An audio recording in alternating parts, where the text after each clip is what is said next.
Comme souvent, le hasard fait bien les choses, puisqu'un magistrat de Montpellier, enfin non, précisément un professeur de droit qui a pris sa retraite il y a 6 mois dans un village voisin d'une autre nommé Saint-Barnabé, est venu me voir pour m'emprunter mon motoculteur.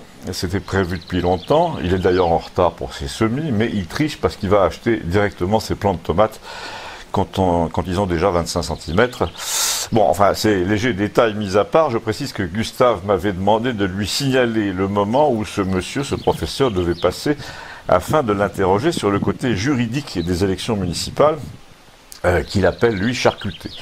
Gustave est convaincu, en effet, comme moi d'ailleurs, qu'on aurait dû tout annuler pour refaire les 2 tours dans le calme. Donc j'ai fait les présentations rapidement entre eux. Ce professeur de droit qui n'est ni avocat ni juge, je le rappelle, est un grand type, encore brun, de 70 ans, avec un accent du Languedoc et peu de cheveux, mais de gros sourcils. Et sa résidence se trouve sur l'une des communes les plus problématiques du coin, Saint-Barnabé, donc, dont le maire, un caractériel, vient d'être désavoué par la population. Lors d'un premier tour, à très forte abstention, donc vous avez compris le schéma, le maire battu s'estime victime des circonstances sanitaires. Notre professeur, après avoir chargé avec mon aide le précieux motoculteur dans sa Kangoo marron, nous a dit « Je ne comprends pas pourquoi vous me posez la question de la validité des élections, puisqu'à Campagnol, vous avez réélu la liste complète au premier tour. » Et Gustave a répondu « Je me demandais si on ne pouvait pas plaider les circonstances exceptionnelles, parce que la situation a quand même tellement évolué en si peu de temps, et les informations qui ont précédé le premier tour étaient tellement contradictoires que les gens n'ont pas pu faire leur choix en pleine connaissance de cause. Enfin, il me semble. » Le professeur a répondu que dans un premier temps, il préférait se cantonner au droit et qu'il avait l'impression de se répéter parce que tout le monde lui posait la même question en ce moment, chez lui à Saint-Barnabé, et il nous a dit que la réponse tenait à une seule notion juridique, celle de sincérité des élections. Ça veut dire que l'élection est réputée sincère si elle exprime clairement, nous a-t-il dit, sans altération radicale, en tout cas, la volonté de l'électeur. De 45% des électeurs ajoutés, en l'occurrence, puisque l'abstention a été forte à Campagnol, et le professeur m'a répondu, à Saint-Barnabé, c'est encore pire, 35% de votants seulement. Alors, nous a-t-il précisé, à Saint-Barnabé, où il doit y avoir un deuxième tour, nous avons vraiment une situation qui met en cause la sincérité de l'élection, non pas à cause des histoires de virus, mais à cause des manœuvres du maire sortant, qui a fait multiplier les intimidations avant le vote, certaines constatées d'ailleurs par la gendarmerie, y compris le jour du vote où ces hommes de main rôdaient partout autour des bureaux. Il faut voir que si lui ou l'un de ses amis a menacé quiconque suffisamment pour le dissuader d'aller voter, ou même sans le menacer, en tout cas juste intimider, c'est plaidable. Et c'est là que j'en viens, nous a-t-il dit, à la sincérité du vote. On peut très bien considérer que le gouvernement, en fermant les écoles et les bars juste avant le premier tour, en instaurant à coup de déclaration une atmosphère de crainte, de méfiance générale, genre nous sommes en guerre, c'est une maladie très grave, etc., a pu altérer le désir d'aller voter chez les gens. Mais c'est pas suffisant, nous a dit le prof, il faut que l'intimidation ait concerné une seule partie de l'électorat, comme dans le cas du maire de Saint-Barnabé. En gros, si le président de la République avait dit que le jaune fluo attirait le virus, par exemple, alors là, oui, il y aurait eu atteinte à la sincérité du scrutin. Donc, a dit Gustave, les circonstances exceptionnelles ne suffisent pas.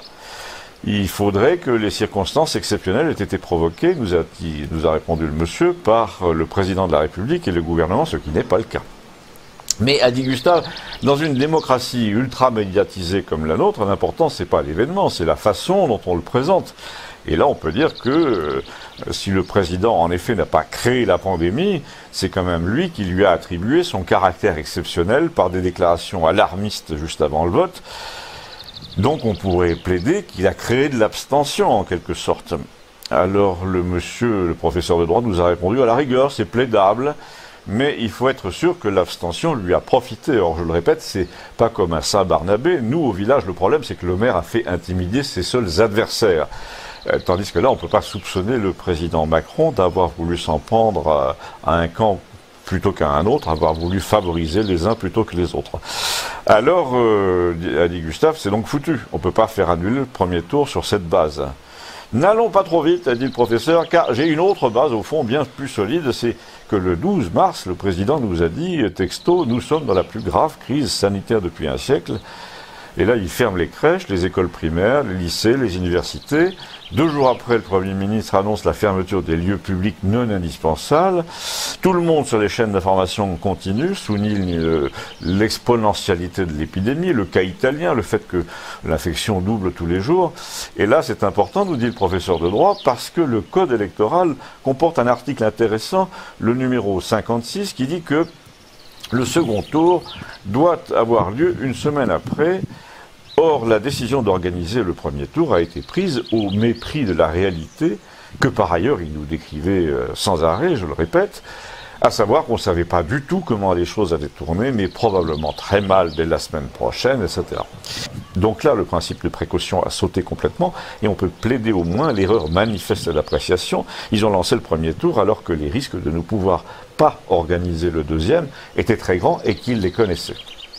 Le problème, nous a dit notre professeur, c'est qu'il n'existe rien dans le code électoral qui se réfère à une situation pareille, par exemple pour savoir s'il faut maintenir ou non les maires réélus dès le premier tour.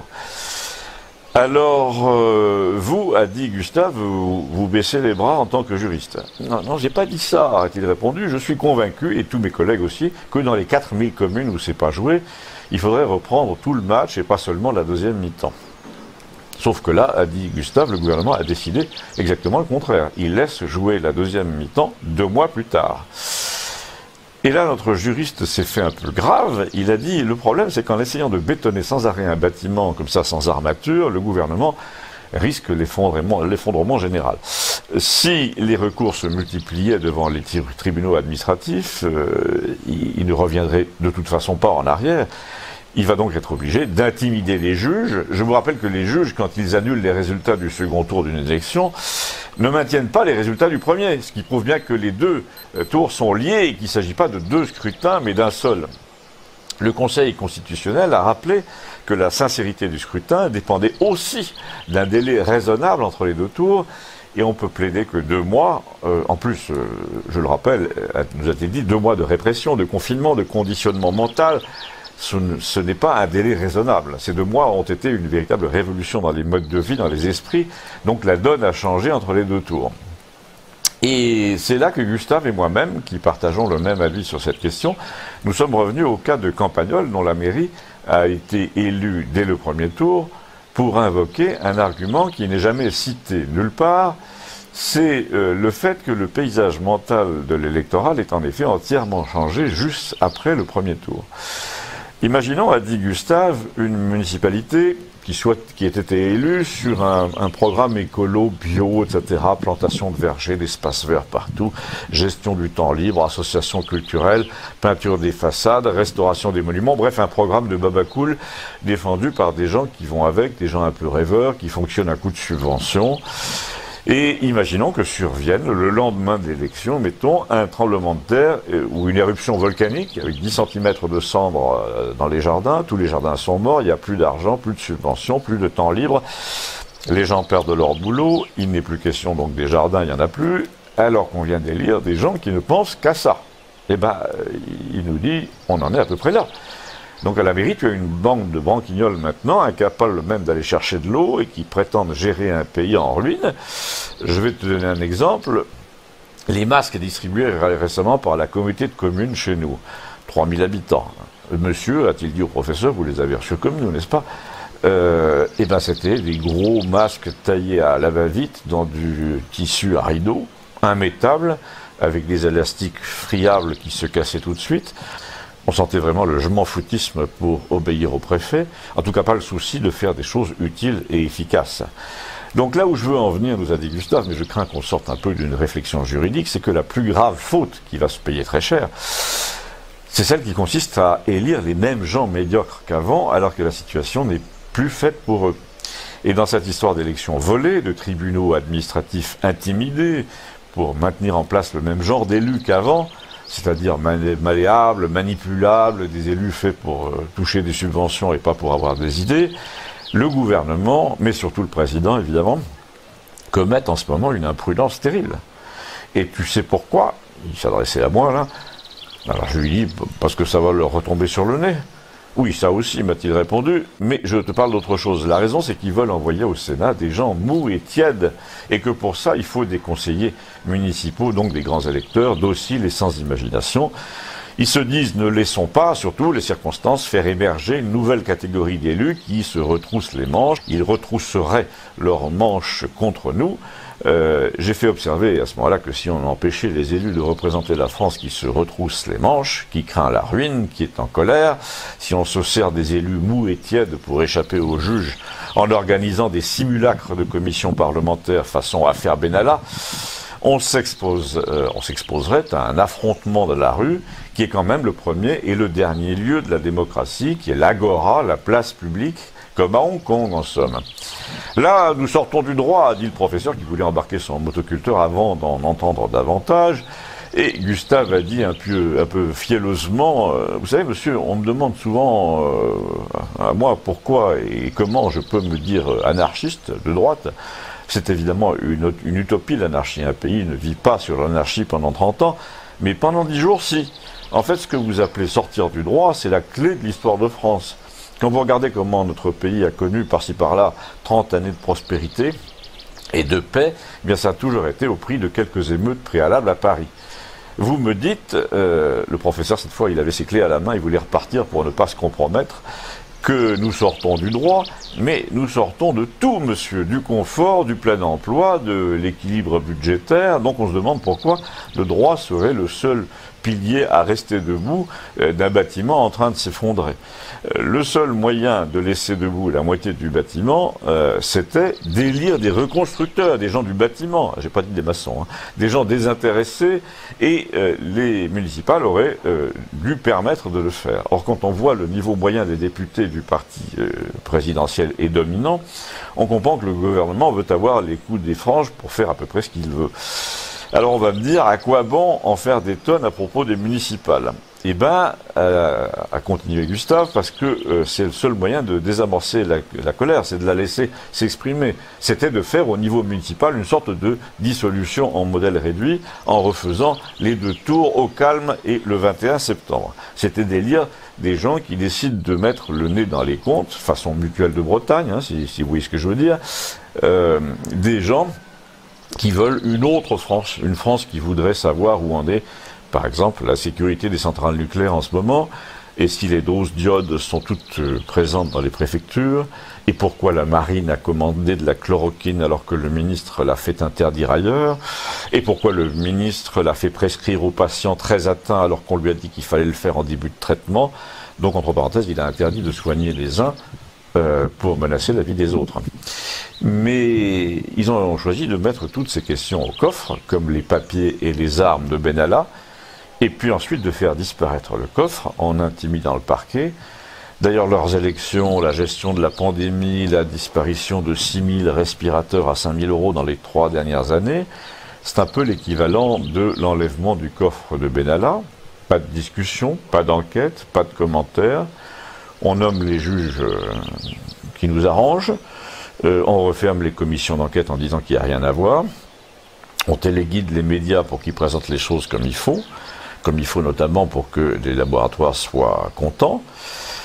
Alors cette fois, notre professeur de droit est monté dans son kangou marron, là, et puis il est parti affolé par ce discours complotiste, et en retournant vers mon jardin, Gustave m'a dit, au fond, la France qui va avoir du mal là à vivre pendant les 2 prochaines années au moins, voudrait être gouvernée par des gens comme Bigard.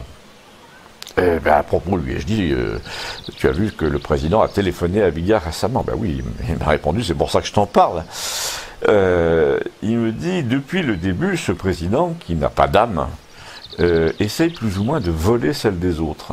Là, on a un cas étonnant. Ce Bigard, c'est quand même un type qui a réuni 80 000 personnes, 3 soirs de suite, au Stade de France, des personnes qui ont payé leur place, hein. Alors que Macron, quelques années après, a été obligé de payer des intermittents du spectacle pour chauffer ses propres salles. Il y avait même un mec qui envoyait des SMS au moment important du discours pour faire applaudir les gens. Qu'il s'agisse de lui, de Raoult, qui ne peut plus sortir sans se faire acclamer, alors que Macron, je te le rappelle, ce sont des sifflets qui l'accueillent, de Onfray, qui remplit les salles depuis 10 ans, Macron a compris, vient de comprendre que la faveur publique, ça s'achète pas, ça se mérite. Du coup, comme il ne peut pas acheter le peuple, et qu'il la mérite pas, il cherche à se rapprocher de ceux qui l'ont mérité, qui ont été distingués par le peuple, pour essayer de bénéficier de leur popularité, mais c'est pas la seule chose. Alors je lui dis, j'espère qu'il y a autre chose, parce que jusqu'à présent, il ne bénéficie de rien du tout. On peut même dire que plus on le compare à ceux qui plaisent à la foule, plus on voit la différence. Il n'a aucune bonté, c'est quand il essaie de donner dans l'émotion pendant ses discours qu'il est le plus nul.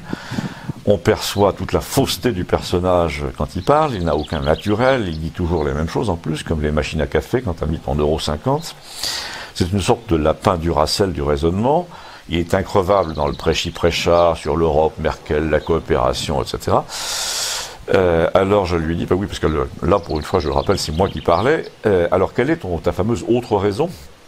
Il m'a dit, ce qui est inquiétant, c'est qu'il est en train d'atteindre le point de basculement de tous les autocrates immatures qui ont encore 14 ans d'âge affectif. Il cherche à ouvrir littéralement, bien que symboliquement, le ventre des gens qui plaisent à la foule pour leur voler leurs secrets. Il téléphone à Raoult, il va voir Raoult d'ailleurs, un jour si ça se trouve il va débarquer chez Billard, cet été peut-être il ira faire un tour au Puy du Fou. Je le vois très bien consulter la liste des Français les plus populaires pour dire à ses sbires, convoquez-moi les 5 premiers. Mais malheureusement pour lui, la faveur du peuple, c'est pas contagieux. Alors je lui dis, mais pourquoi c'est inquiétant? Parce que lorsqu'il aura compris qu'il n'y a rien à faire, il n'aura jamais la ressource de faire comme Trump, c'est-à-dire de dire je suis du côté des petits, des obscurs contre l'establishment. Il va devenir carrément Caligula, c'est-à-dire l'empereur romain qui disait « ça m'est égal qu'ils me haïssent pourvu qu'ils me craignent ». Et je crois, me dit-il, que là, en effet, il faut le craindre. Quand tu l'as vu délirer complètement, là, récemment, en bras de chemise, devant un comité d'artistes pour leur dire que Robinson, pendant son naufrage, va chercher du jambon et du fromage à la cale parce qu'il a le sens du concret, tu te dis qu'un jour ou l'autre, même ses amis vont commencer à se regarder dans son dos en se disant « il est con ou quoi ?» Eh bien, la France, en ce moment, est en train, plus ou moins, de se regarder dans son dos et de se demander que va-t-on faire de lui, parce que sans ça, la question, c'est que va-t-il faire de nous? À bientôt, merci.